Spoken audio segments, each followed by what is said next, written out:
ফরিদপুরের আলফাডাঙ্গায় ১৪০ জন দরিদ্র ও মেধাবী শিক্ষার্থীর মুখে হাসি ফুটিয়েছে উপজেলা প্রশাসন।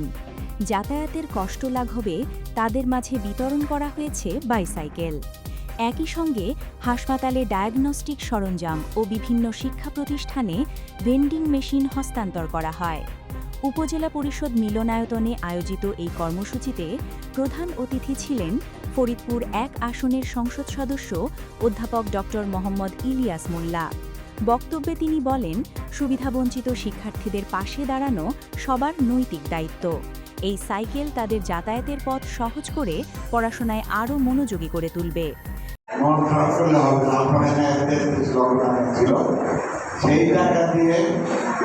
শিক্ষা উপকরণ বিতরণ করা হয়ে গেছে। সেই টাকা দিয়ে আপনার মানে ওই টাকাটা খরচ হচ্ছে এমপির অভিপ্রায় অনুযায়ী, এমপির ইচ্ছা অনুযায়ী, এমপি যেখানে খরচ করতে বলেছেন সেখানে খরচ হয়েছে। উপজেলা হেলথ কমপ্লেক্সে কিছু যন্ত্রপাতি এই টাকা থেকে দেওয়া হয়েছে। এর আগে আপনারা খেয়াল করেছেন যে আমরা এই পোশাক, স্কুলের পোশাক, তারপরে স্কুলের ছাত্রদের জন্য বিভিন্ন উপকরণ আমরা শিক্ষার উপকরণ দিয়েছিলাম। আমাদের রাস্তাঘাট অত ভালো না, আমাদের বাচ্চারা অনেক দূর থেকে শিক্ষা প্রতিষ্ঠানে আসে। এখন বাচ্চাদের যদি ধরে পড়া বন্ধ করতে হয়, তাদেরকে স্কুলে ধরে রাখার জন্য নানান উদ্যোগ নেওয়া প্রয়োজন। গভর্নমেন্টও আপনারা খেয়াল করে দেখবেন নানান।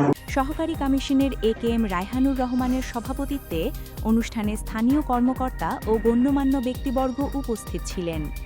এদিকে নতুন সাইকেল পেয়ে উচ্ছ্বসিত শিক্ষার্থীরা জানায়, বাড়ি থেকে দূরের বিদ্যালয়ে পৌঁছানোর ভোগান্তি কমায় এখন থেকে তারা সময়মতো ক্লাসে উপস্থিত হতে পারবে। শিক্ষার্থীদের ঝরে পড়া রোধ এবং নারী শিক্ষার পথ সুগম করতে প্রশাসনের এমন উদ্যোগ প্রশংসিত হয়েছে স্থানীয় মহলে।